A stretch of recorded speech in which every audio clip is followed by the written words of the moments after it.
corazón te canta, mi alma te anhela con todas mis fuerzas. Te amo, roca eterna, tú eres mi esperanza, mi gloria, mi fuerza. En valles de sombra te cuidas, eres lumbrera. Tú eres fiel, no me dejarás. De la muerte me levantarás. En tu palabra puedo confiar. Tú eres fiel, no me dejarás. De la muerte me levantarás. En tu palabra puedo confiar. Eres fiel.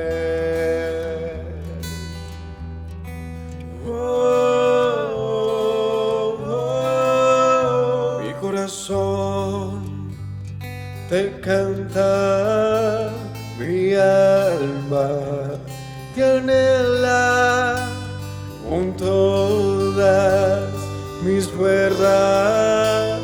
Te amo, roca eterna, tú eres mi esperanza, mi gloria, mi fuerza. En valles de sombra te cuidas, eres lumbrera. Tú eres fiel, no me dejarás. De la muerte me levantarás. En tu palabra puedo confiar. Tú eres fiel, no me dejarás. De la muerte me levantarás. En tu palabra puedo confiar. Eres fiel, eres fiel. Tú eres fiel, no me dejarás. De la muerte me levantarás. En tu palabra puedo confiar. Tú eres fiel, no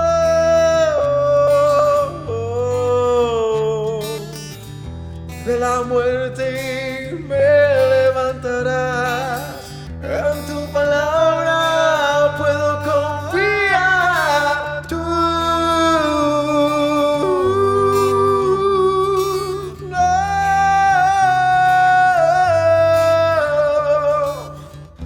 de la muerte me levantarás.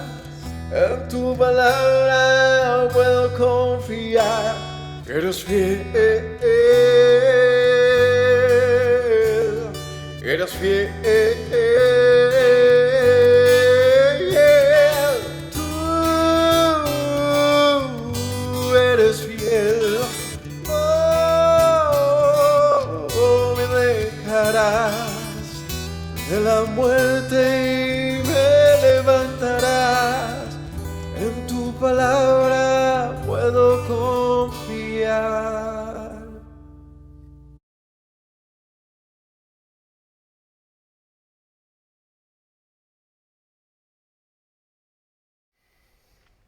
Shabbat Shalom familia, que el Eterno les bendiga. Gracias a todos por conectarse una vez más, por estar aquí pendientes siempre de cada estudio que compartimos para ustedes. Hoy en este inicio de Shabbat, en este tiempo especial que el Eterno nos regala cada séptimo día, cada semana tenemos la oportunidad de acercarnos a Él, de congregarnos, de compartir con nuestra familia, con nuestros hermanos, con nuestro pueblo, de este día santo que el Eterno nos ha regalado y es el Shabbat. Así que les damos la bienvenida a todos los que se conectan, a todos los que comparten junto con nosotros de estos estudios. Hoy vamos a continuar con el estudio que llevamos de los libros del Tanaj, y en esta ocasión que llevamos estudiando libros históricos ya hace un tiempo, estamos estudiando el libro de Primera de Reyes, que hoy estaremos estudiando a partir del capítulo 17 en adelante, así que los invito a que nos dispongamos, a que podamos todos compartir de este estudio y bueno, que la palabra del Señor pueda ser predicada, anunciada, y hoy sea esta nuestra meditación y bueno, que el Señor nos hable en lo que tenga que hablarnos y que nuestro corazón hoy esté dispuesto para oír su voz. Vamos a comenzar este estudio y vamos a orar antes de iniciar para continuar con este estudio que llevamos ya hace un tiempo. Así que acompáñenme en esta oración y dispongámonos juntos para estudiar la palabra del Señor. Padre bueno, te damos honra y gloria, Señor, en esta noche, en este día de Shabbat, en este día de reposo que nos regalas, Padre. Te damos gracias, Padre, porque nos permites llegar hasta aquí, Señor, porque en tu fidelidad, en tu misericordia, has cuidado de nosotros, Rey. Y una vez más hoy tenemos esta gran oportunidad, este gran privilegio, Señor, que es estar en tu presencia, Padre, que es conocerte, Rey, que es disfrutar del día de reposo, del día de Shabbat. Este día que has dado, Padre, para que busquemos tu rostro, para que compartamos con nuestros hermanos, para que te exaltemos, para que te alabemos, para que te adoremos, Rey. Hoy es una gran oportunidad que tú nos regalas, Padre. Por eso nos acercamos a ti confiadamente, sabiendo, Rey eterno, que tú estás y que esta es una cita especial para contigo, Rey. Guíanos hoy, Padre, y que tu palabra pueda ser predicada, anunciada y que podamos, Señor, hoy, Padre eterno, escudriñarla, Señor, y hallar en ella la vida que tú has prometido para los que te buscan, Señor. Gracias, Padre eterno, danos entendimiento, sabiduría, conocimiento, inteligencia, y que hoy tu palabra, al ser predicada, Padre, pueda llegar a nuestros corazones, Padre. Gracias te doy por mis hermanos y por esa disposición que siempre tienen en sus corazones para buscarte. Te agradezco, Rey, en el nombre y por los méritos de Yeshua. Amén.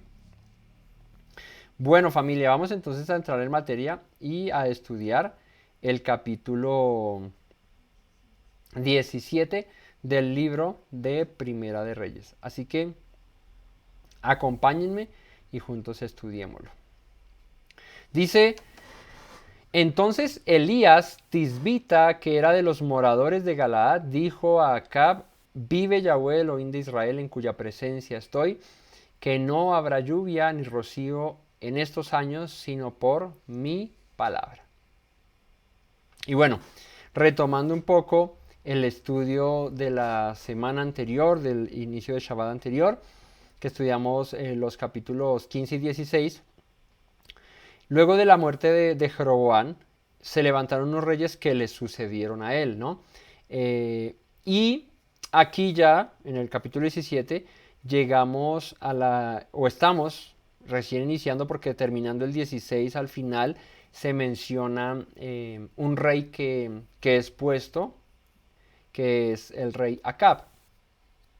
Y de este, bueno, sí se va a hablar un poco más extendido que de los demás reyes que se han mencionado y de otros que se mencionarán. De este se habla extendido por lo que hizo, ¿no?, este rey llamado Acab.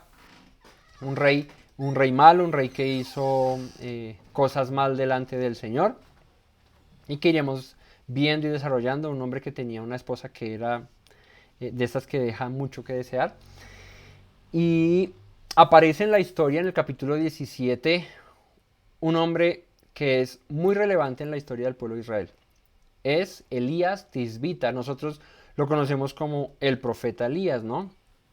El que hizo descender fuego del cielo y consumió el holocausto, ¿cierto? Que hizo grandes hazañas, y que aparece en este momento como una,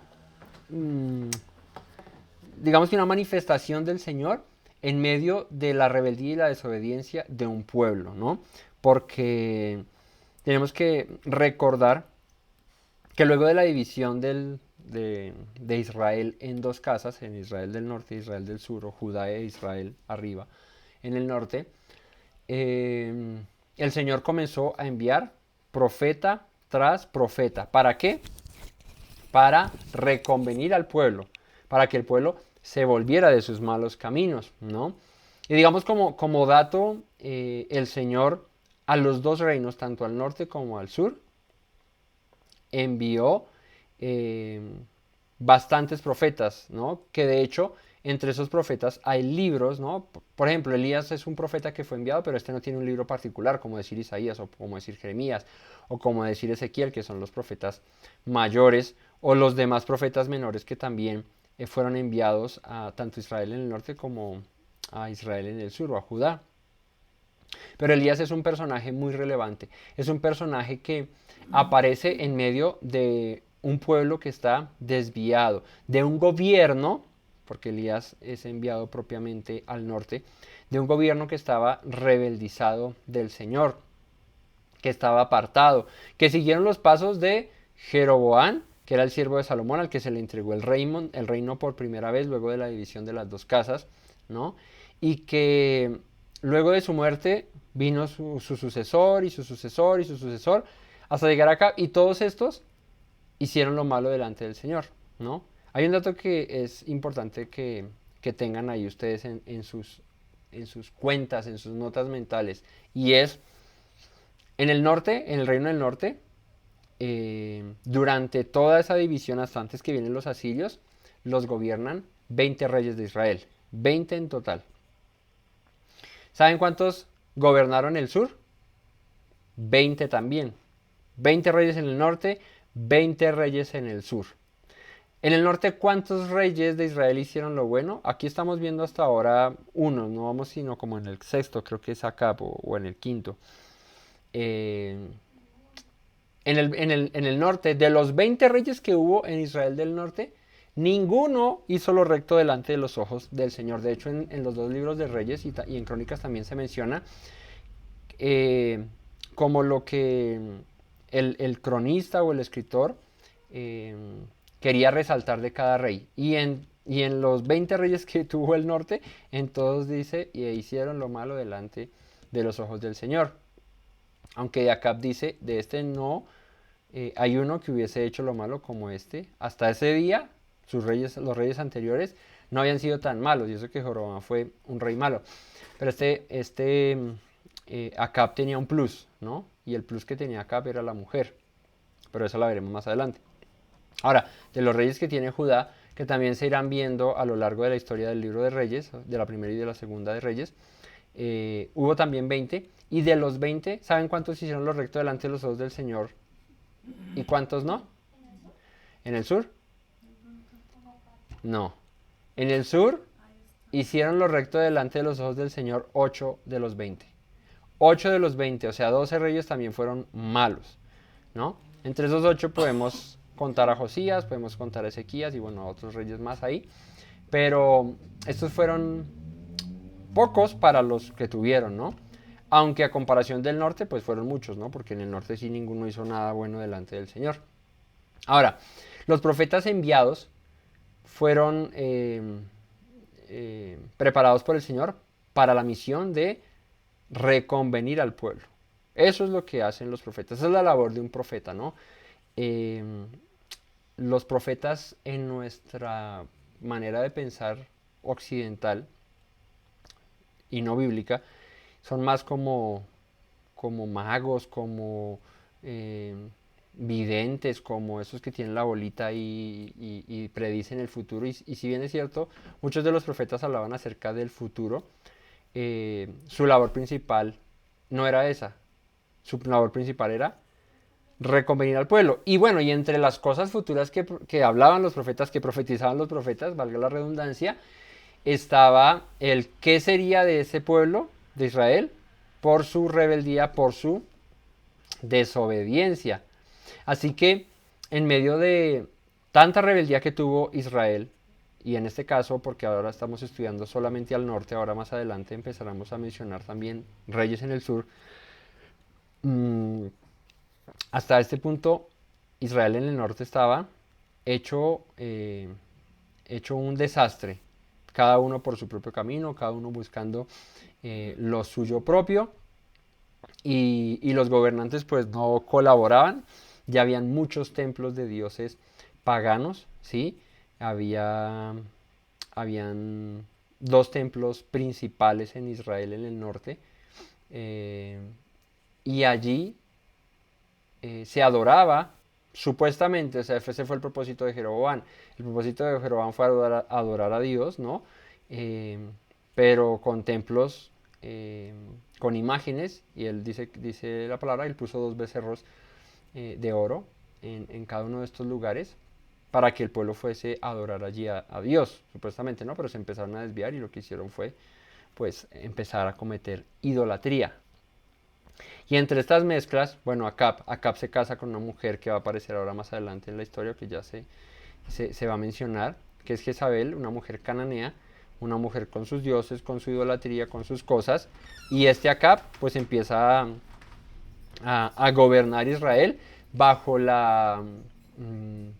bajo la guianza, si se quiere, de su propia mujer, ¿no? Y eso es una característica que tiene este rey importantísima a tener en cuenta, y es que no era un rey, digamos, en un dicho popular nuestro, no era un rey con pantalones, o sea, no era un rey que, que llevara las riendas del pueblo, sino que su mujer era la que tras bambalinas, pero bueno, al final resultaba siendo la que gobernaba, ella y no él. Esto lo podría describir una palabra y era un rey pusilánime, era un hombre que no tenía carácter, que todo lo que decía su mujer, en este caso una mujer extranjera, ¿sí? Llamada Jezabel, era lo que él resultaba haciendo.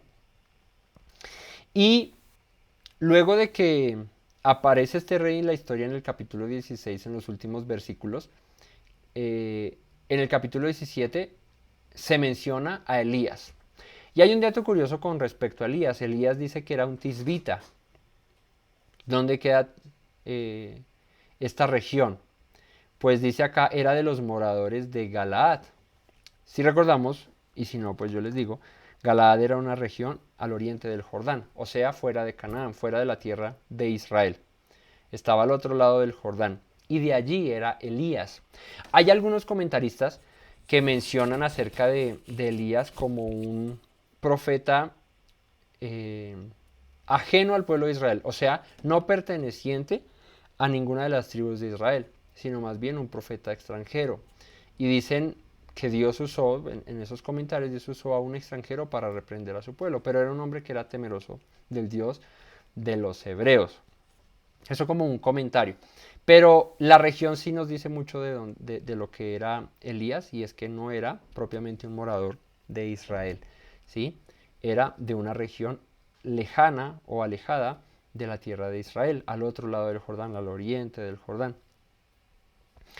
Ahora dice acá, volvemos al verso, dice que Elías Tisbita era de los moradores de Galaad, dijo a Acab, aparece en la historia y de una entra con toda a hablarle al rey.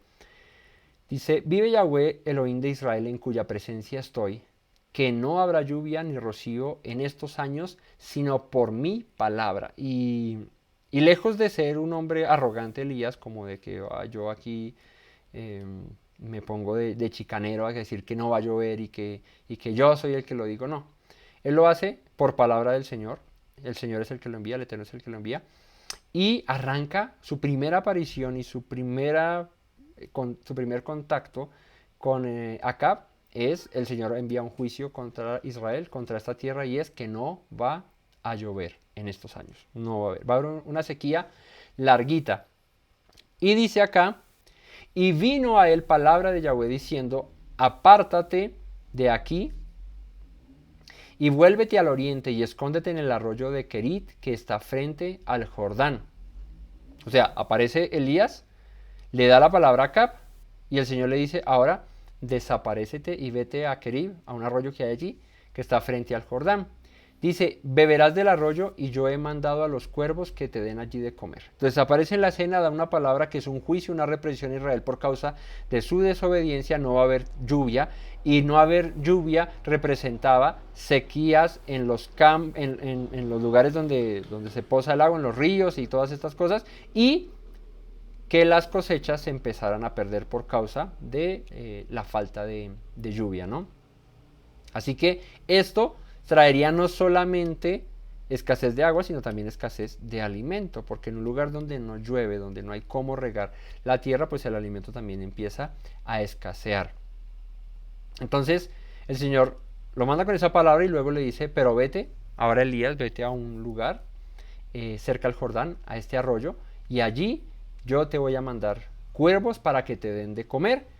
Él se fue e hizo conforme a la palabra de Yahweh, pues se fue y vivió junto al arroyo de Kerit, que está frente al Jordán. Y los cuervos le traían pan y carne por la mañana y pan y carne por la tarde, y bebía del arroyo. Había un arroyo allí y los cuervos le llevaban pancito y carnecita para que comiera, para que fuera sustentado. Y durante algún tiempo estuvo Elías siendo guardado por el Señor.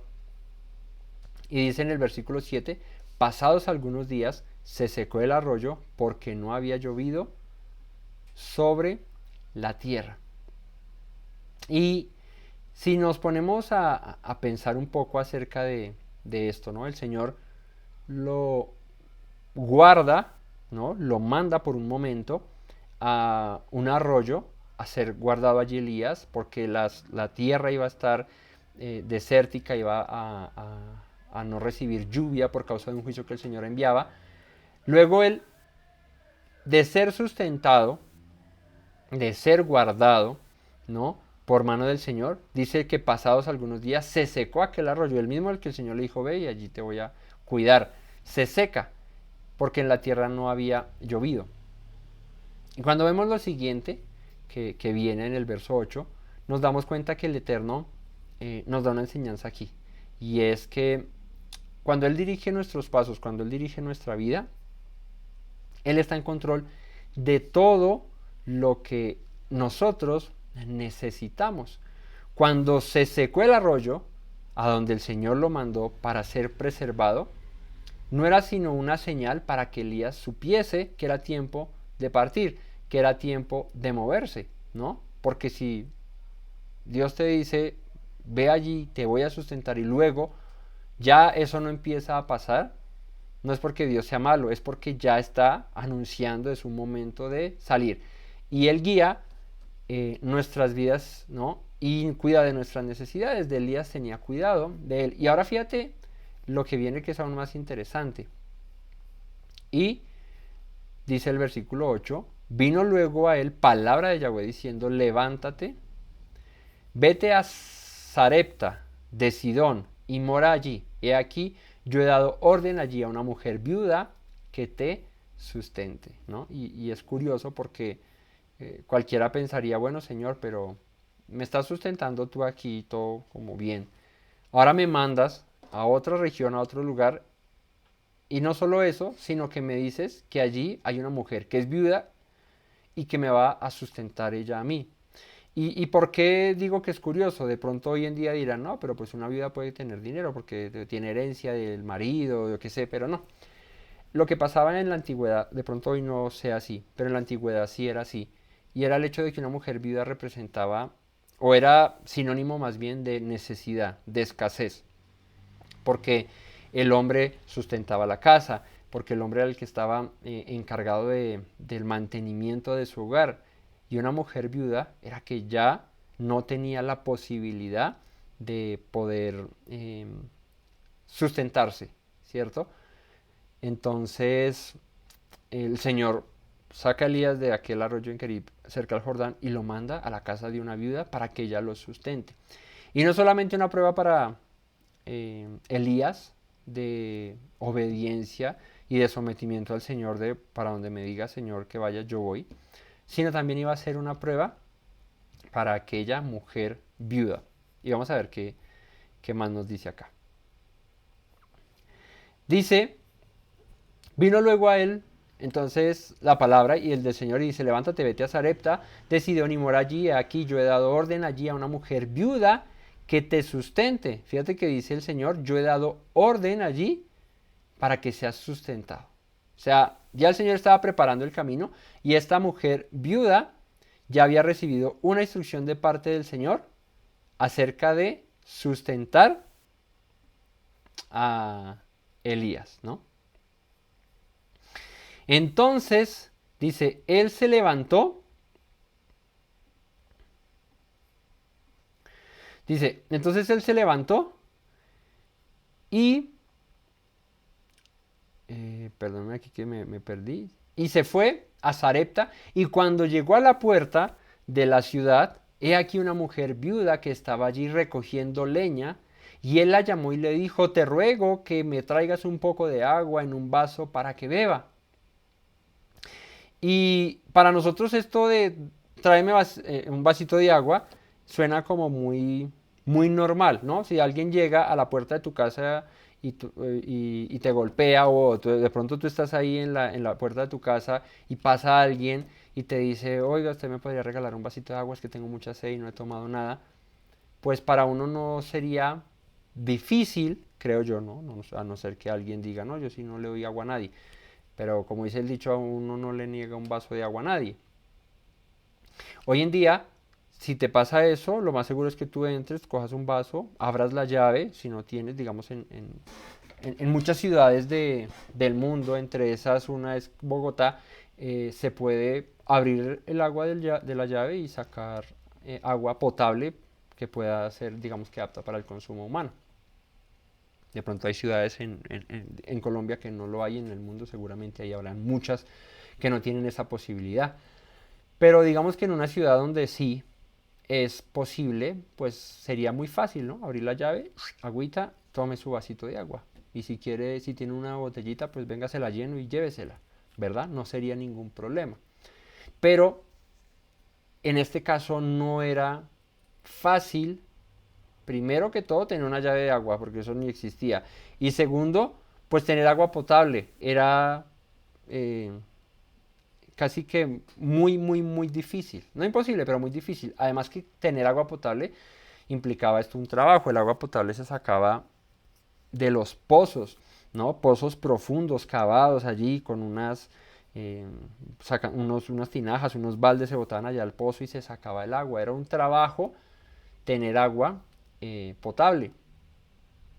Y dice que llega este Elías a Sarepta, ve a la mujer, a una viuda que estaba en la puerta de la ciudad, estaba recogiendo leña y le dice, Elías, te ruego que me traigas un poco de agua en un vaso para que beba. Era una petición muy complicada, porque aparte que esta mujer era viuda, era una mujer necesitada, pues ahora conseguir agüita potable era complicado. Pero lo primero que le dice, no es ni vengo de parte del Señor, ni todo va a estar bien, hermana, Dios te ama. No, nada, lo primero que le dice Elías es, dame un vaso de agua. Y dice en el verso 11, y yendo ella para traérsela a una mujer, vemos, diligente y muy dispuesta, dice, él la volvió a llamar. O sea, como que ella le piden el vaso de agua y ella como que, bueno, listo, ya te lo traigo. Y cuando ve que se está yendo, Elías vuelve y la llama y le dice, hey, te ruego que me traigas también un bocado de pan en tu mano. Y ahí sí ya es como, si pedirle agua a alguien en esa época era complicado porque no era fácil tenerla ahora. A una mujer viuda el doble de complicado. Y esta mujer que era necesitada, no solamente pedirle el vaso de agua, sino también decirle, ¿y no me traes un pancito también ahí que tengo hambre? Pues uno dice, pero este Elías sí era como descarado, ¿no? Porque esta era una mujer que tenía necesidad. Le dice, te ruego que me traigas también un bocado de pan en tu mano. Y ella respondió, vive Yahweh tu Dios, que no tengo pan cocido. Solamente un puñado de harina tengo en la tinaja y un poco de aceite en una vasija. Y ahora recogía 2 leños para entrar y prepararlo para mí y para mi hijo, para que lo comamos y nos dejemos morir. Y aquí se nota la necesidad de esta mujer, lo que les digo. No era algo fácil lo que estaba pidiéndole Elías a esta mujer. Ella no tenía nada. Dice, tengo un puñado de harina en una tinaja y un poco de aceite en una vasija. Y estaba recogiendo estos dos leñecitos para prender una fogatica y hacer allí, con este aceite y esta harina, un pan. Y comérnoslo con mi hijo y esperar que muramos. O sea, la situación estaba complicada. Ella era lo único que tenía. No tenía nada más. Un puñado de harina y un poquito de aceite. Y este Elías parecía como diríamos sin misericordia, como que, oiga Elías, pero a ver, es una mujer necesitada y usted le pide agua, aparte le dice que le traiga comida, ¿no? Y fíjate que luego de lo que le dice esta mujer de no tengo más sino esto que te digo, y no está ni siquiera hecho, tengo que ir a hacerlo, Elías le dice, no tengas temor, ve, haz como has dicho, pero hazme a mí primero de ello una pequeña torta cocida debajo de la ceniza y tráemela y después harás para ti, para tu hijo. Y uno dice, oiga Elías, pero a ver, ¿no? Cualquiera hoy en día, cualquiera hoy diría, oiga, pero este sí es que es conchudo, ¿no? No acaba de escuchar que la mujer dijo que lo único que tiene es esa harina poquita con el aceite, que también es poco, para comer ella y su hijo, que no tienen nada más que comer. Y no obstante, con esa respuesta, lo que dice Elías es, sí, pero tranquila, igual vaya y hágalo, pero me trae a mí primero, antes que comer usted y su hijo. Cualquiera hoy diría, oiga, pero este Elías, ¿qué le pasa? No, este no es un siervo de Dios, diría cualquiera, porque un siervo de Dios diría, no, no, no, ¿cómo así? Antes venga, yo miro a ver cómo busco y le doy.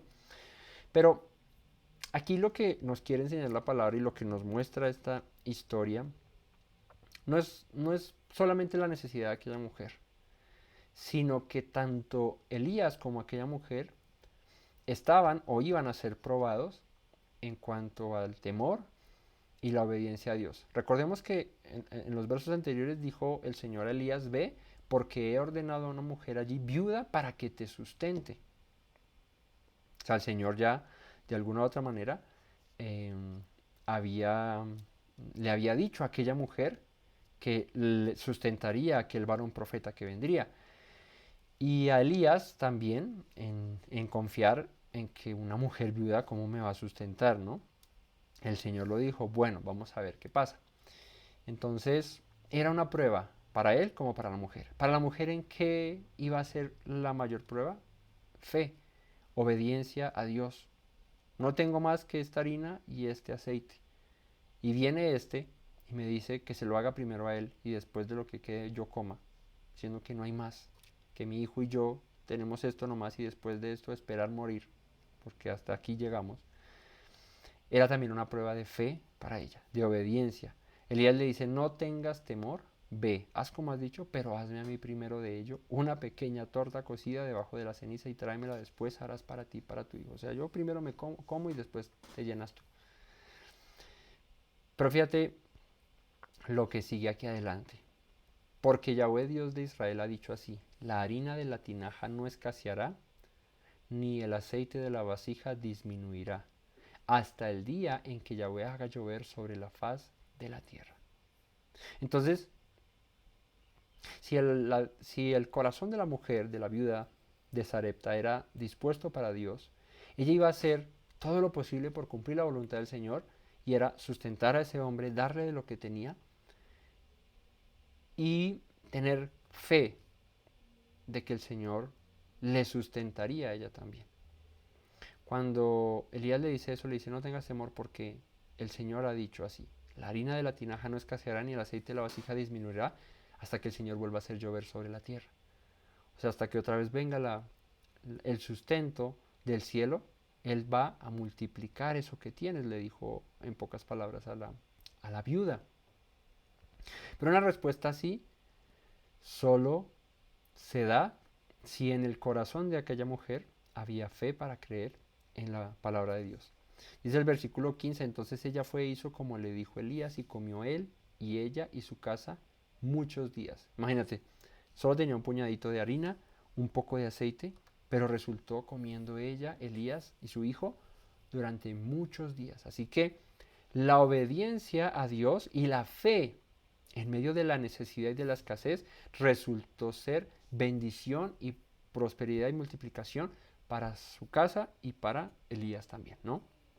Y aquí hay una enseñanza muy hermosa, y es que es en medio de la prueba, en la dificultad, en la escasez, en medio del momento más oscuro, del momento más difícil de nuestra vida, donde debemos tener mucha más fe y confianza en Dios, que Él hará su voluntad, que Él cuida de nosotros, que Él nos sustenta, que Él nos guarda, que Él tiene su mano misericordiosa para proveernos, y que si no vemos, si no estamos viendo, ¿no?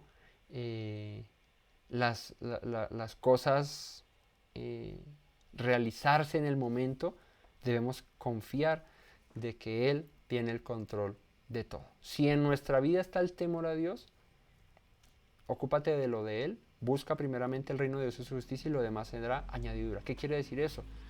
Haz su voluntad, haz lo que Él te ha mandado, ¿sí? Ámale, sírvele, témele a Él antes que a cualquiera, y Él se ocupará de lo tuyo.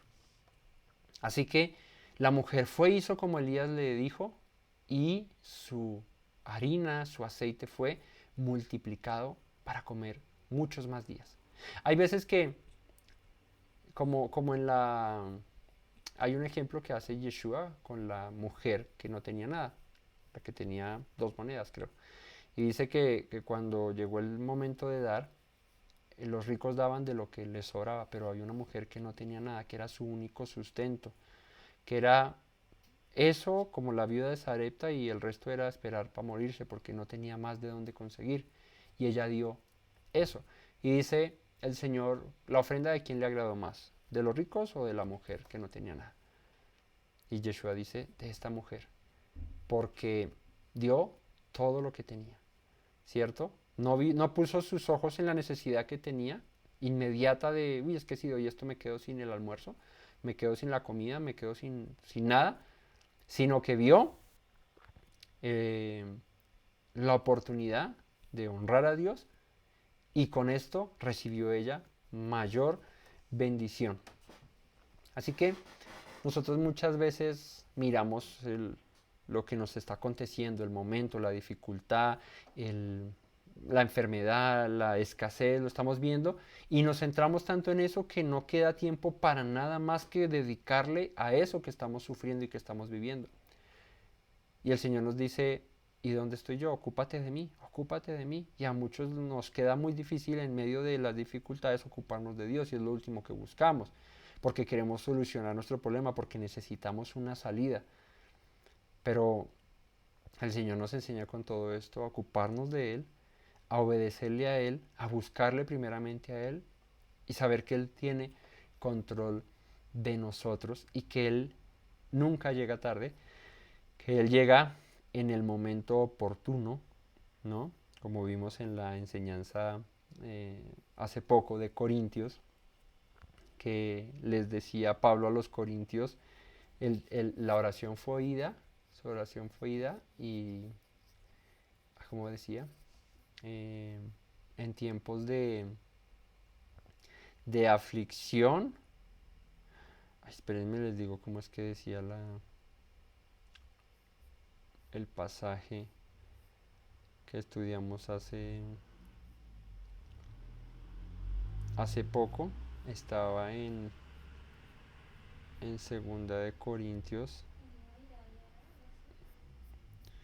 ¿Qué capítulo era?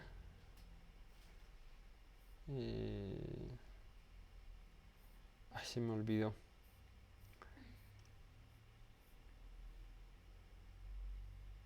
Espérenme, les digo.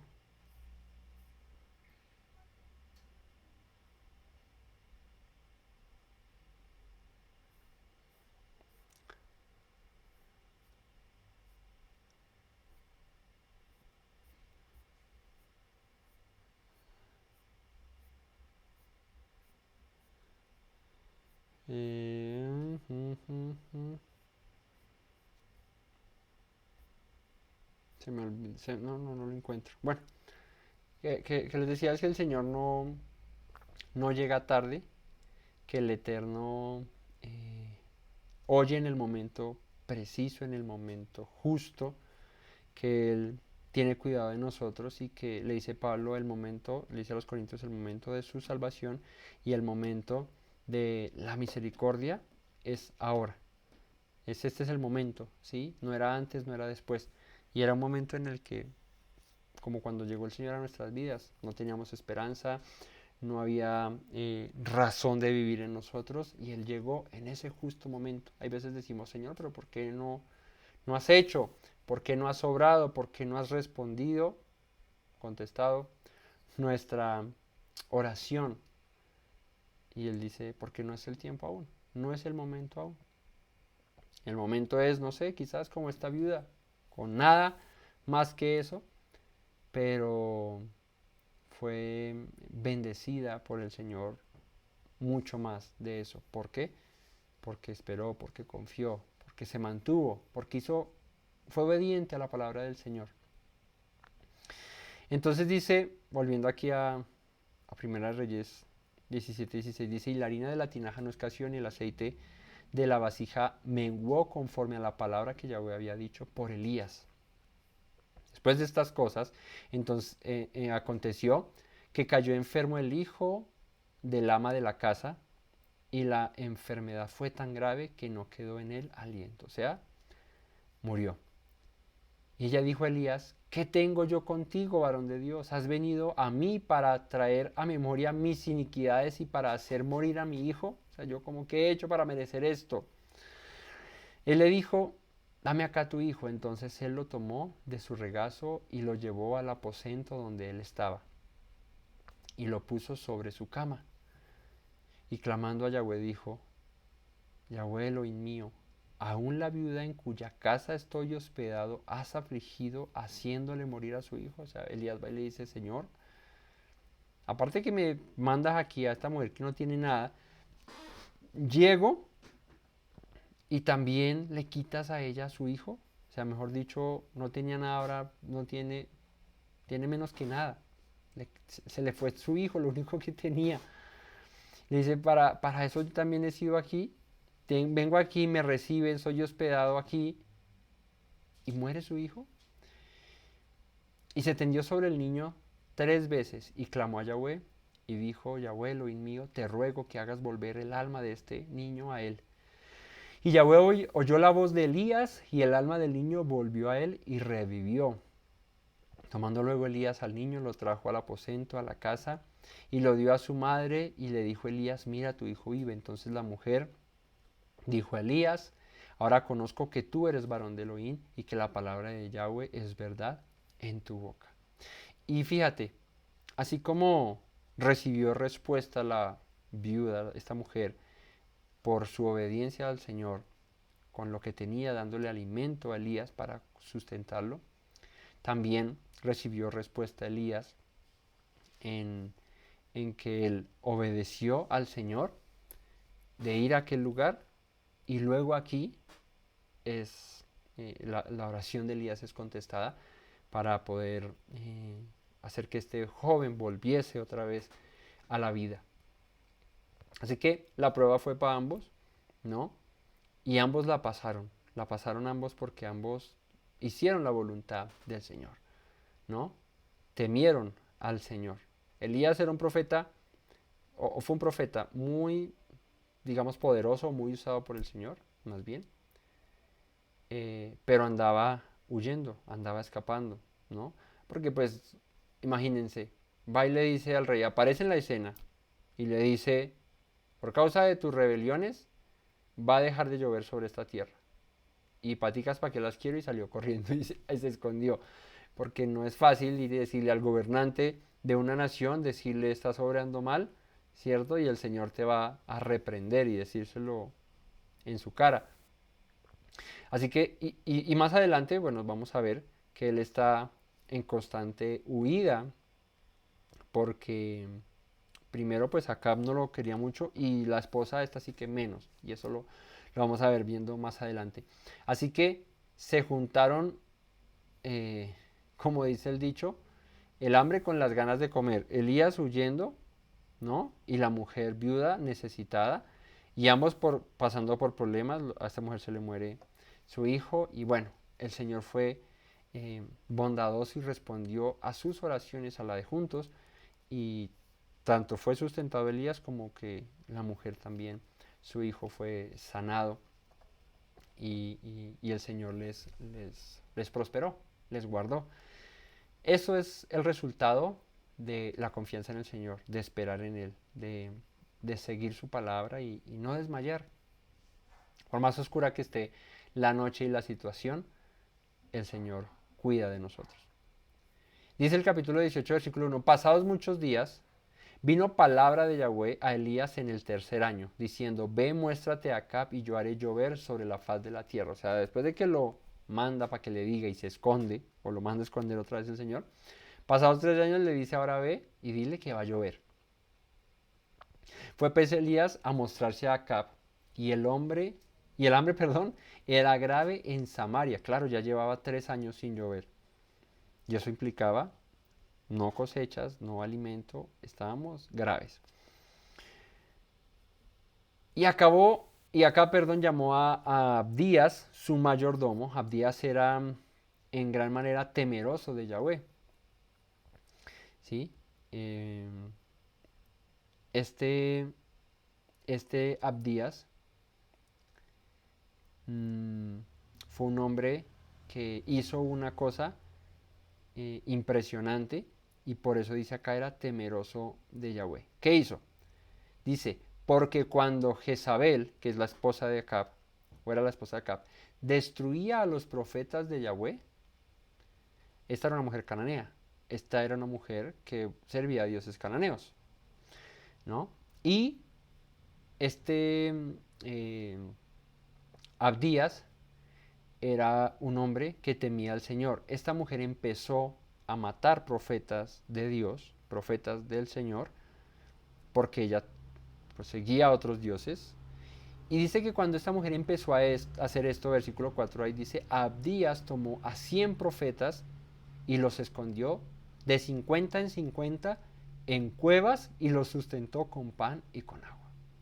O sea, mientras que la esposa del rey mataba profetas del Señor, este Abdías no tuvo temor de eso, sino que tuvo temor al Señor y guardó a 100 profetas y los sustentó con pan y con agua. Eso es temor al Señor manifestado en actos, en hechos. Hechos heroicos, ¿cierto? Hechos que cualquiera diría, uy, no, yo no me pongo en esas porque donde me pillen me matan, porque es que era la esposa del rey. Esta Jezabel no era cualquiera. Entonces, digamos que en rebelión a Acab y a Jezabel, que eran los reyes, pero en temor a Dios, preservó a 100 profetas del Señor en unas cuevas. Y dice el versículo 5, dijo pues Acab a Abdías, ve por el país a todas las fuentes de agua y a todos los arroyos a ver si acaso hallaremos hierba con que conservemos la vida a los caballos y a las mulas para que no nos quedemos sin bestias. Pues como no había llovido, ni pasto para los animales había. Y Acab le dice, recorre toda la nación, todo el país y mira dónde hay aguas, ¿sí? Arroyos, donde haya hierba, perdón, no hierba, sino hierba, para alimentar a nuestros animales, porque si no, también nuestros animales se van a morir. Y dividieron entre sí el país para recorrerlo. Acab fue por un lado y Abdías fue por otro. Y yendo Abdías por el camino se encontró con Elías. Y cuando lo reconoció se postró sobre su rostro y dijo, ¿no eres tú mi señor Elías? Elías era un profeta conocido. ¿Por qué? Pues porque fue y le dijo a Acab, va a dejar de llover, y 3 años y no llovía. ¿Quién fue ese hombre? ¿No? Ahí salió la canción, ¿quién es ese hombre? Pues Elías era ese hombre que aparece en la escena, da una palabra y se va, se marcha. ¿Qué pasó por la mente de Acab cuando empezó a suceder lo que Elías profetizó, lo que predijo? Pues empezó a buscarlo. ¿Para qué? no para agradecerle ni para nada bueno. Lo quería matar, dijo, y este vino acá, nos dice esto y empieza a pasar.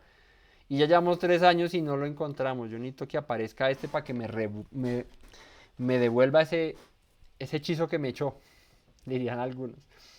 Y dice acá que cuando Abdías lo ve, se postra y dice, tú no eres mi señor Elías, lo reconoció, pues este Abdías era un hombre temeroso del Señor, sabía que este Elías era un hombre usado por el Señor. Y él respondió, yo soy, ve di a tu amo, aquí está Elías. Pero él le dijo, ¿en qué he pecado para que te entregues a tu siervo, para que entregues a tu siervo en mano de Acab, para que me mate? ¿Cómo así? Pues llevaban mucho tiempo buscando a Elías. Este Abdías se lo encuentra y Elías le dice, dile a tu rey que quiero verlo. Porque el Señor le dijo, ve y preséntate ante Acab y dile que va a llover. Entonces, cuando se lo encuentra Abdías, le dice Elías, ve y dile a tu amo que aquí estoy. Y Abdías le dice, oye, ¿y yo qué te hice? ¿Cómo me vas a mandar a donde Acab a que le diga que te encontré? ¿No ves que me va a matar? ¿Por qué? Vive Yahweh, tu Dios, que no ha habido nación ni reino a donde mi Señor no haya enviado a buscarte. Y todos han respondido, no está aquí. Y a reinos y a naciones él ha hecho jurar que no te han hallado. Esto lo que hizo Acab es como mandó una circular roja de la Interpol, hoy en día sería eso, para que en cualquier nación, en cualquier lugar donde vieran a Elías, lo capturaran para que rindiera cuentas ante la justicia de Acab, sería, ¿no? Y no lo encontraban. Y dice, reinos, naciones, todas las ciudades han jurado y han dicho, por aquí no ha estado. ¿Cómo pretendes que yo vaya y le diga, lo encontré primero y no te lleve? ¿Cierto? O dice, y ahora tú dices, ve y di a tu amo, aquí está Elías. Acontecerá que luego que yo me haya ido, el Espíritu de Yahweh te llevará a donde yo no sepa, y al venir yo y darle la nueva a Acab, al no hallarte, él me matará. Y tu siervo teme a Yahweh desde su juventud. O sea, no sea así conmigo, no sea malito Elías. Si usted me manda a decirle a mi rey esto, cuando yo regrese con él, usted ya no va a estar, porque como lo que es el Señor te dice ve para allí, ve para acá, y ya no te voy a encontrar. Y tenga consideración de mí, Elías. Yo también temo al Señor, le dice Abdías. Desde mi juventud temo al Señor. No merezco morir por esto.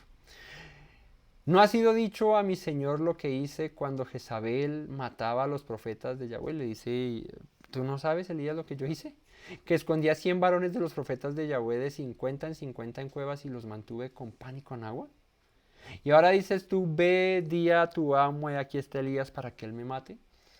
Y le dijo Elías, vive Yahweh de los ejércitos en cuya presencia estoy, que hoy me mostraré a él. Entonces Abdías fue a encontrarse con Acab y le dio el aviso. Y Acab vino a encontrarse con Elías. Cuando Acab vio a Elías, le dijo, ¿eres tú el que turbas a Israel? Este sí es descarado, ¿no? Este es como dice el dicho, tras de cotudo con paperas. Este es descarado, ¿por qué? Porque a razón del pecado de Acab y de lo que hacía la nación, es que el Señor había enviado el juicio de no va a llover en la tierra. Y cuando se lo encuentra, le dice, tú eres el que me tienes la maldición del garabato encima, tú eres el que turbas a Israel. ¿No han visto esa gente que, o uno ve esos ejemplos de gente que hace las cosas mal, ¿no? Y tú le dices, oye, estás obrando mal, el Señor, eso no le gusta, el Señor te va a reprender por eso que estás haciendo. Y el Señor lo reprende por eso que está haciendo y te lo encuentras y dice, oiga, usted sí es que es muy desconsiderado, usted mire lo que me dijo y mire yo cómo ando, ¿no? O esa gente que no le gusta ser confrontada con el mal que hacen y le echan la culpa a aquel que le reprende o que le dice estás haciendo mal o que se molesta contra aquel que le dice estás haciendo mal. Eso es lo que estaba pasando aquí. Elías no tenía la culpa de lo que estaba pasando en Israel, la culpa era de Acab y de Israel. Pero cuando no podemos reconocer nuestro pecado, cuando no podemos reconocer nuestra maldad, ¿qué hacemos? Echarle la culpa al primero que se nos atraviese. Y ojalá sea una persona que viva en rectitud y eso porque da más piedra. Cuando uno está mal, le da uno piedra que el otro ande bien. Y le da uno mal genio. Y uno busca cómo decirle, ¿cierto? Cosas que le puedan ofender, porque desde mi posición yo estoy obrando mal y él lo está haciendo bien, pero me siento yo eh, inferior, me siento menospreciado porque este que hace las cosas bien no le va mal y yo que las hago mal sí me va mal. Entonces, acá le dice a Elías, tú eres el que turbas a Israel y le responde Elías, no, no, no, no, no.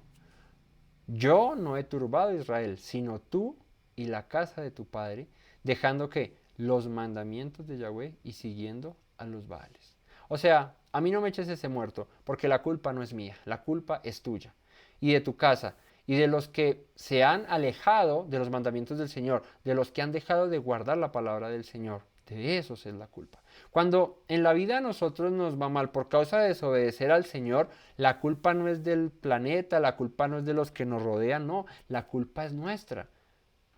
David aprendió acerca de esto a reconocer, mía es la culpa, mi pecado está delante de mí. Cuando ora Daniel, ¿cierto? En esa oración que ahí está en Daniel 7 creo que está, o en el 9, creo que es el 9, dice, nuestra es la confusión de rostro, nuestra es la maldad, no tuya, nuestra. Reconoce Daniel que el pecado de la nación no es de Dios, no es culpa de Dios.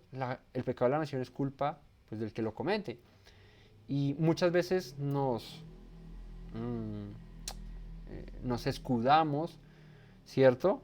Y nos molestamos cuando nos pasa lo que nos pasa y a los otros no les va así, pero nosotros somos los culpables. Nosotros somos los culpables de las consecuencias de nuestro pecado, de nadie más. Tomamos malas decisiones y después nos molestamos con la humanidad porque nos dicen, oye, pero ¿para qué tomaste esa decisión? ¿No? Uno hace un mal negocio, alguien hace una cosa mal y luego se molesta con la humanidad cuando el responsable fue uno, nadie más. Entonces, echarle la culpa a Dios o echarle la culpa a los otros de la desgracia y de los males que le vienen a uno por causa de su pecado, pues eso es ser descarado. Uno debería reconocer, hombre, sí, yo soy el culpable. Elías le dice, tú eres el que nos has mandado eso de que no llueva sobre la tierra y dice, no, yo no he sido, has sido tú mismo. Por causa de tu desobediencia el Señor ha hecho eso. Y dice, porque ustedes dejaron los mandamientos y siguen a los Baales. Envía pues ahora y congrégame a todo Israel en el monte Carmelo. Y los 450 profetas de Baal y los 400 profetas de Acera que comen de la mesa de Jezabel. Imagínate, el rey de Israel, del pueblo escogido, tenía una mujer cananea como esposa y esta mujer hacía cultos a todos los dioses cananeos, a Baal, a Acera, y estos comían de la mesa real. O sea, esto era ya la locura completa. Y le dice, reúnemelos a todos en el monte Carmelo. A los 450 profetas de Baal y los 400 profetas de Acera, que comen de la mesa de Jezabel. Entonces Acab convocó a todos los hijos de Israel y reunió a los profetas en el monte Carmelo. O sea, llamó a toda la nación y llamó a los profetas. Y acercándose Elías a todo el pueblo dijo, ¿hasta cuándo claudicaréis vosotros en dos pensamientos? Y si Yahweh es Dios, seguidle, y si Baal, id en pos de él. Y el pueblo no respondió palabra. Elías dijo, ustedes tienen que tienen que decidirse, tienen que dejar de ser descarados, pretender servir a Dios, pero seguir sirviendo a los Baales, a los dioses extraños. No sean hipócritas, o sírvanle a los dioses extraños, o sírvanle al Dios de Israel, pero no estén así vacilando entre dos pensamientos, no estén ahí que sí, que no, que hoy sirvo a Dios, que mañana me invitaron a una rumbita allí con unos idolitos y bueno, voy, eso no tiene nada de malo. Y vuelvo porque yo temo a Dios, pero también ahí me echo mis chelas con los Baales. No, de eso no se trata la vida. O sea, la vida en el Señor o es frío o es caliente. Dice la Escritura que a los tibios el Señor los vomita. Entonces, no está mal que decidas, pues no servir a Dios. O sea, digo, sí está mal, obviamente, porque lo recomendable, lo aconsejable, lo que Dios quiere para nosotros es que le sigamos a Él, porque eso va a traer vida para nosotros. Pero digo, no está mal en el sentido de que, pues decide lo que quieras decidir y asume esa decisión con valentía. Si decides servir a Dios, pues sírvele con toda a Dios. No medres su palabra, no la cambies, no dejes de desobedecer a Dios porque esto, porque aquello, no, haz lo que el Señor te ordenó y si no eres capaz, si no eres valiente, la Escritura dice que el reino de los cielos sufre violencia y solo los violentos lo arrebatan. Y eso no se trata de ser eh, Jackie Chan o Jet Li, ¿no? Aunque bueno, eso ya pasaron de moda hace rato, otros así peleadores. No se trata de eso, se trata de ser valientes, como le dijo el Señor a Josué, mira que te mando que te esfuerces, que seas valiente, que no temas ni desmayes, porque el Señor tu Dios estará contigo donde quiera que vayas. Pero le dijo, esfuérzate y sé muy valiente. Esfuérzate y sé muy valiente. ¿Qué quiere decir? Que la vida en el Señor, que la fe en el Señor, que los caminos del Señor es de qué? De esforzarnos y de ser valientes, de perseverar en sus palabras, de permanecer en esas palabras. Así que Elías les dice, o sirvan a Baal o sirvan a Dios, pero no estén aquí y no estén allá. Y nosotros muchas veces actuamos así. Decimos observar la Torah, decimos guardar los mandamientos de Dios, decimos guardar el Shabbat, pero a la menor que nos invitan, entonces no, yo me voy allá porque eso no tiene nada de malo, pero que tiene malo celebrar la Navidad, pero eso es un Halloween, no tiene nada de malo, pero si yo celebro esto, pero si hago esto, pero si eso no tiene nada de malo, tampoco tan religiosos ustedes. No, Elías les dijo, o sirven a Dios o sirven a Baal, pero si van a servir a Dios, pues háganlo con toda, y si van a servir a Baal, pues háganlo con toda, pero no sean hipócritas de aquí para allá. Y dice acá, y el pueblo no respondió palabra, pues claro, no, ¿qué dice después de eso? Y Elías volvió a decir al pueblo, solo yo he quedado profeta de Yahweh, más los profetas de Baal hay 450 hombres. Dice, esto ya se salió de control. Yo temeroso de Dios y 450 que solo hacen cultos a dioses extraños, cuando tú, Israel, no eres una nación que debe servir a dioses extraños. Désennos pues 2 bueyes y escojan ellos uno y córtenlo en pedazos y pónganlo sobre leña, pero no pongan fuego debajo, y yo prepararé el otro buey y lo pondré sobre la leña y ningún fuego pondré debajo. Y dice Elías, estoy cansado de esto, y esto lo vamos a decidir aquí y de una vez. Cojan 2 bueyes, uno para ustedes, uno para mí. El de ustedes, dególlenlo, pártanlo en pedazos, pónganlo encima de la leña, no prendan fuego ni nada, e invocad luego vosotros el nombre de vuestros dioses, y yo invocaré el nombre de Yahweh. Y el Dios que responda primero, el Dios que se manifieste por medio de fuego, o sea, que consuma el holocausto, la ofrenda, ese sea Dios. Y todo el pueblo dijo, bien has dicho. Dijo, pues listo, hágalo. Vamos a poner a prueba si el Dios de los israelitas, de los hebreos, es el verdadero, o Baal, Acera y todos los dioses de los cananeos son los verdaderos. Entonces, ¿cómo se demuestra esto? Pues con evidencias, con hechos. Si el Dios de ustedes es el real, pues lo va a hacer. Y si el mío es el real, pues lo va a hacer. Si el no, pues no va a pasar nada. Ok. Bien has dicho. Entonces Elías dijo a los profetas de Baal, escogeos un buey, preparadlo vosotros primero, pues que sois los más. Ustedes que son 450, hágale, arranquen ustedes, les doy la ventaja. E invocad el nombre de vuestros dioses, mas no pongáis fuego debajo. O sea, eso se tiene que prender porque sus dioses respondieron, no porque alguien allá fue y lo prendió, no. Solito tiene que prenderse, de la nada. Y ellos tomaron el buey que les fue dado y lo prepararon e invocaron el nombre de Baal desde la mañana hasta el mediodía diciendo, Baal, respóndenos. Imagino esa gente allá gritando, Baal, Baal, respóndenos desde la mañana hasta el mediodía. Grite y grite y grite y grite. Pero no había voz ni quien respondiese.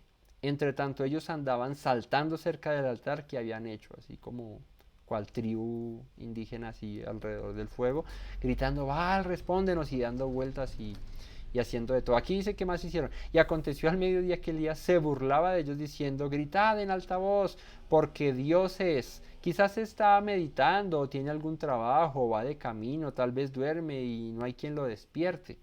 Elías se les empezó a burlar y les dijo, oiga, como que el Dios de usted está dormido, de pronto va caminando, va por la carretera y no llevó el Bluetooth prendido, diríamos hoy en día, y de pronto por eso no puede contestar el teléfono, ahorita está muy ocupado, pero síganlo llamando a ver, inténtenlo a ver si no los deja en buzón de voz.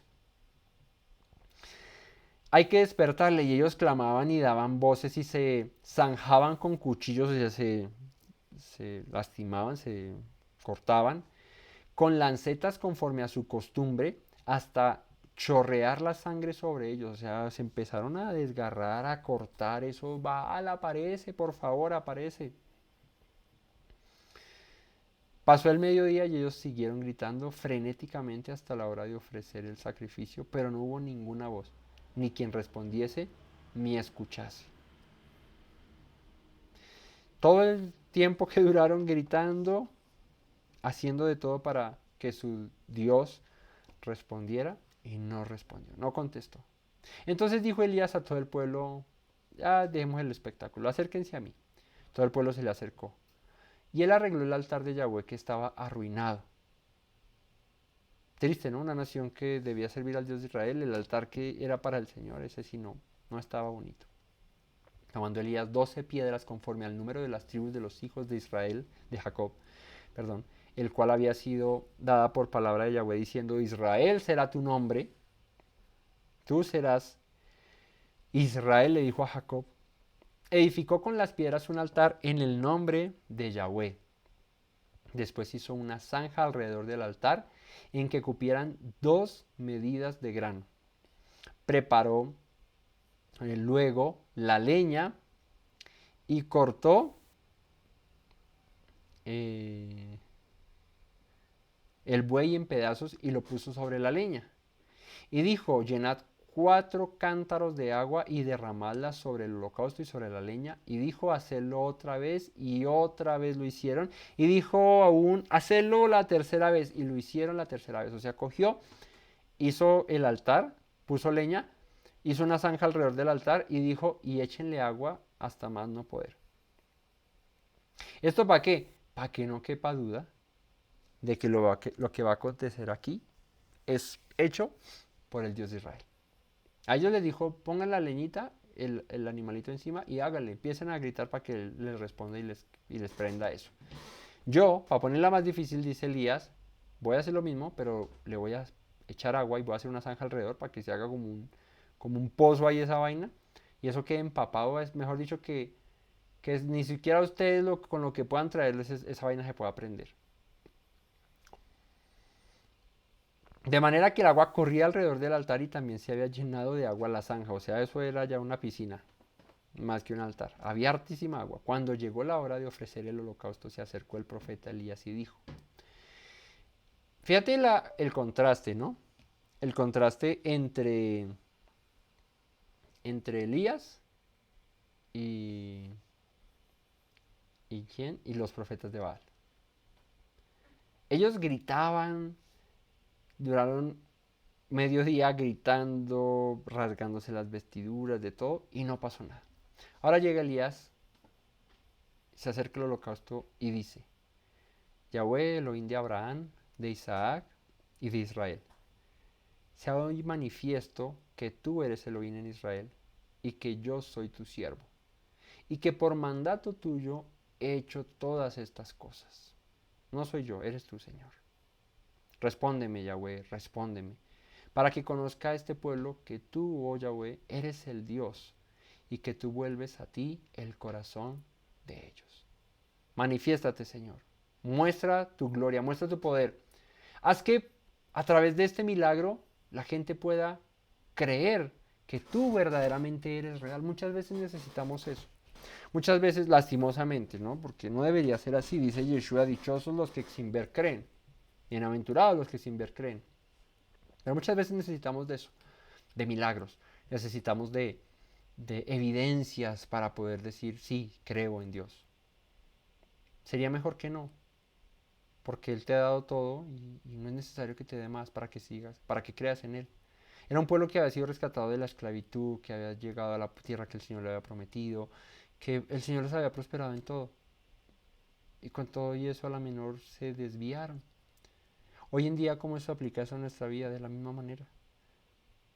¿Sí? Necesitamos ver milagro tras milagro, señal tras señal, sanidades, eh, eh, prodigios, cosas para mantener nuestra fe en el Dios al que decimos amar. Cuando nuestra fe en Dios no se puede medir, no se debería medir por milagros y por proezas que Él haya hecho. Ya ha hecho uno, que es haber enviado a su Hijo para rescatarte a ti y a mí, que no lo merecíamos. Con todo eso Él sigue haciendo milagros y sigue haciendo cosas sobrenaturales. Y muchas veces esas cosas sobrenaturales son producto de que el Señor quiere que nos arrepintamos. Y las permite para testificar de que Él es real. Y los que te rodean o nos rodean digan, ese Dios es verdadero, yo le quiero seguir. Elías dice, respóndeme Yahweh, respóndeme para que conozca este pueblo que tú, oh Yahweh, eres Elohim y que tú vuelves a ti el corazón de ellos. ¿No has visto milagros sobrenaturales en tu vida o en vida de personas cercanas a ti? Eso no es más que una evidencia de que el Dios de Israel es real y que eso debería producir en ti, ¿qué? Humillación, reconocimiento, tú eres Dios. Entonces cayó fuego de Yahweh y consumió el holocausto, versículo 38, la leña, las piedras y el polvo, y aún lamió el agua que estaba en la zanja. O sea, mejor dicho, arrasó con todo. No cabía duda de que había sido el Señor. Viendo todo el pueblo, se postraron y dijeron, Yahweh es Dios, Yahweh es Dios. Y fíjate que muchas veces pasa eso, que vemos el milagro y reconocemos, es el Señor, gloria a Dios, aleluya, es el Señor, Dios es bueno. Pero pasado el tiempo se nos olvida eso y seguimos en las mismas. Así pasa muchas veces. Esto le pasó a Israel. Uno dice, después de esto, ¿quién no cree en Dios? Pues sí, la gente sigue teniendo incredulidad, sigue apartándose de Dios, sigue yéndose en pos de otros dioses. ¿No? Israel, 400 años en Egipto, son liberados con gran liberación, con unas plagas tremendísimas, con una cosa que de locos. Luego les abre el mar, les da agua dulce, les envía maná, les pone la nube, les pone la columna de fuego, los libra de sus enemigos, ¿no? Cuando los picaban las serpientes en el desierto, el Señor los sanó. Hizo tantas cosas milagrosas y poderosas que uno diría, no cabe duda de que el Dios al que yo sigo es el verdadero. Pero con todo y eso, Israel se desviaba. Por eso siempre lo he dicho, la fe que no cambia tu vida no puede salvar tu alma. Muchas veces vemos y vemos y vemos y vemos y vemos y vemos y vemos. Y dice la escritura, el mismo Salomón lo dice, que el ojo nunca se cansa de ver, nunca se sacia de ver. Tú ves un milagro hoy y crees, qué chévere, pero si no ves uno mañana ya no empiezas, ya te empiezas como, ya eso no. Necesitas de otro, listo, sí, y necesitas de otro, y necesitas de otro, y necesitas de otro, y nunca va a ser ninguno suficiente si no hay una verdadera y genuina fe en tu corazón para Dios. Lastimosamente eso pasa, tristemente eso pasa, pero así es el hombre. Así que cayó fuego, la gente empezó a decir, Yahweh es Dios, Yahweh es Dios. Entonces Elías les dijo, prended a los profetas de Baal, y pues en la emoción de todo eso, no, si estos son unos falsos para que no escape ninguno. Y ellos les prendieron y los llevó Elías al arroyo de Sison y allí los degolló. Y todo el mundo, eso mejor dicho, emocionadísimos con el Señor. Entonces dijo Elías a Acab, sube, come y bebe porque una gran lluvia se oye. Y ahí nació la canción, un grande nubarrón se alza en el cielo. Ahí sale la canción. Entonces, sube, come y bebe porque una lluvia grande se oye. Acab subió a comer y a beber y Elías subió a la cumbre del Carmelo y postrándose en tierra puso su rostro entre las rodillas. Y dijo a su criado, sube ahora y mira hacia el mar. Y él subió y miró y dijo, no hay nada. Y él le volvió a decir, vuelve 7 veces. A la 7ª vez dijo, yo veo una pequeña nube como la palma de la mano de un hombre que sube del mar. Y él dijo, ve y di a Acab, unce tu carro, o sea, alístalo, y desciende para que la lluvia no te ataje. O sea, ya es tiempo de irse. Y aconteció estando en esto que los cielos se oscurecieron con nubes y viento, y hubo una gran lluvia, y subiendo Acab vino a Jezreel, y la mano de Yahweh estuvo sobre Elías, el cual ciñó sus lomos y corrió delante de Acab hasta llegar a Jezreel. Y esto lo hace Acab, Elías, como en señal de, bueno, es como que reaccionó Acab, como que de algo le sirvió esto a Acab, esto que acaba de pasar, esa demostración de que Dios es real con esto del holocausto, ¿sí? Pero vamos a ver si esto al final le resulta productivo a Acab, ¿sí? Este milagro tan grande y eso que pasó, vamos a ver si esto transforma la vida de Acab o si en verdad no pasó a mayores. Debería, ¿no? Cuando uno ve un milagro tan sobrenatural en la vida de alguien o en la propia vida de uno, debería esto hacerlo reaccionar a uno de, hombre, sí, estoy haciendo mal, debo volverme a mi Dios. Y muchas veces pasa, muchas veces gente es transformada por milagros que el Señor hace, pero muchas veces, y en su gran mayoría, los milagros no terminan eh, transformando la vida de nadie, porque lastimosamente se busca a Dios por lo que puede hacer, pero no por lo que Él es en realidad. Y Dios es más que un milagro, Dios es más que una sanidad, Dios es más que un pan para el que no tiene hoy, cuando mañana otra vez vas a volver a tener hambre, o Dios es más que una deuda pagada hoy, cuando mañana vas a tener que pagar otra. Dios es más que eso, y a veces limitamos a Dios a eso y lo encajonamos en que Él es el que tiene que responderme en el día de mi aflicción, el que tiene que darme el sustento, la provisión para hoy, para mañana, para pagar esta deuda, para esto, y todo Dios es deme, deme, deme, deme, deme, pero nosotros no le damos nada a Él. Nada le damos a Él, y Él solo que pide de nosotros, dame, hijo mío, tu corazón. El Señor pide de nosotros nuestro corazón, nuestra entrega, nuestra devoción hacia Él, pero lastimosamente somos así. Si no vemos constantemente, milagro tras milagro, respuesta tras respuesta a nuestras oraciones, decimos, no, eso Dios no es real. Y fíjate, a la mujer, a esta viuda, dio de lo que tenía, todo. Esto era su vida, ese puñado de harina con ese poquito de aceite, eso era su vida. Y lo dio en obediencia al Señor, y el Señor le retribuyó. Pero no pensando en que, bueno, listo, como aprendí que uno tiene que dar cuando está en la inmunda, eso que dé, entonces yo veré, Señor. Ahí yo voy a ponerla toda, así como cuando uno tiene solamente, no sé, 5.000 pesos en el bolsillo, no sé cuánto vale un baloto, pero digamos que eso vale, o hace años valía eso.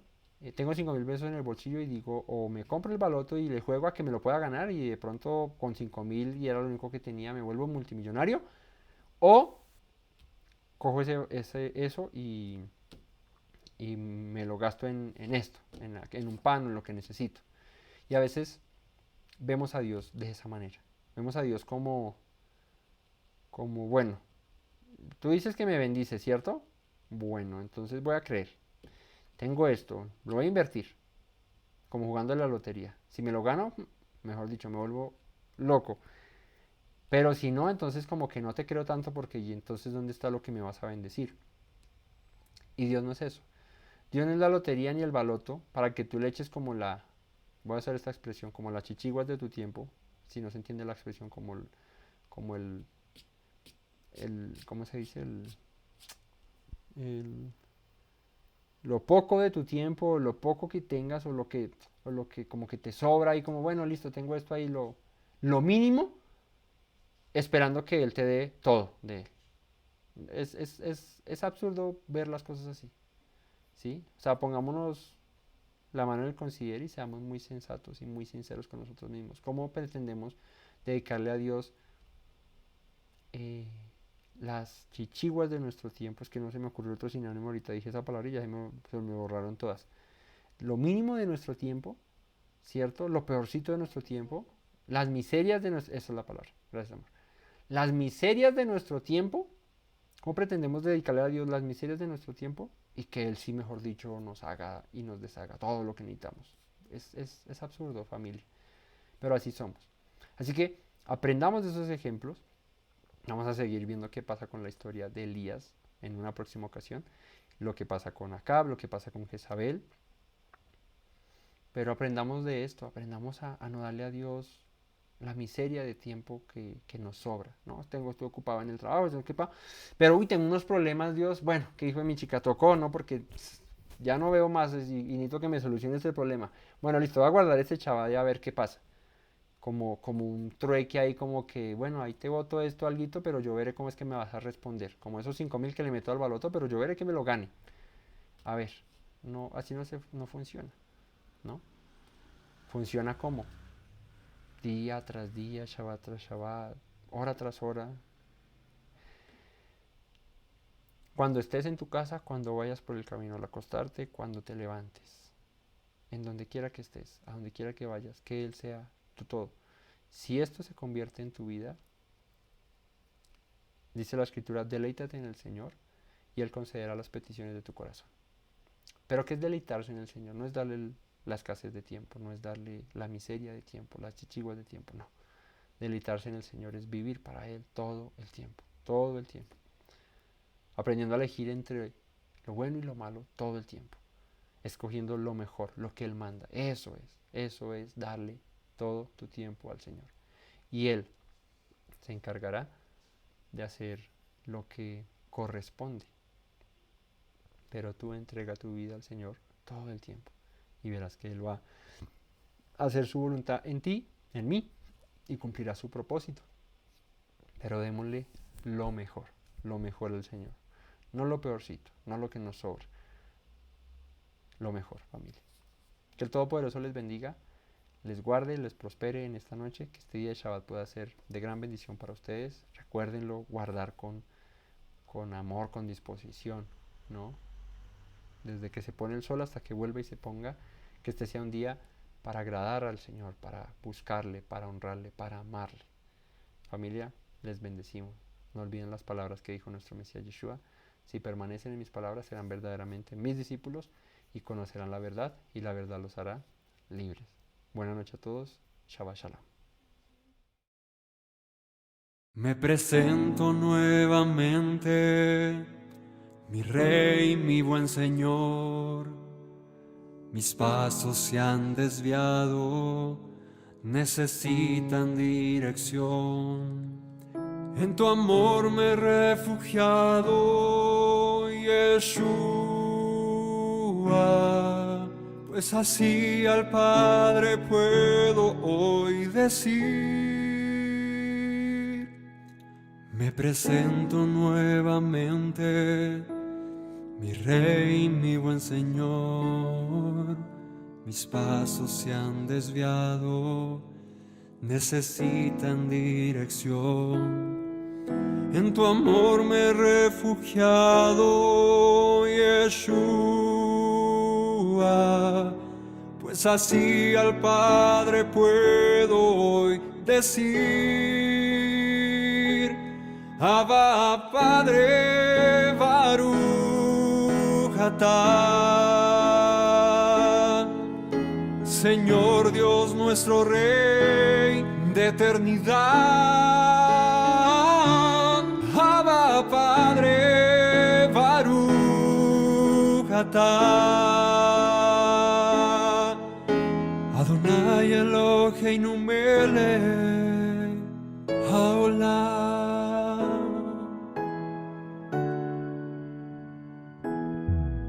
Me presento nuevamente, mi Rey, mi buen Señor.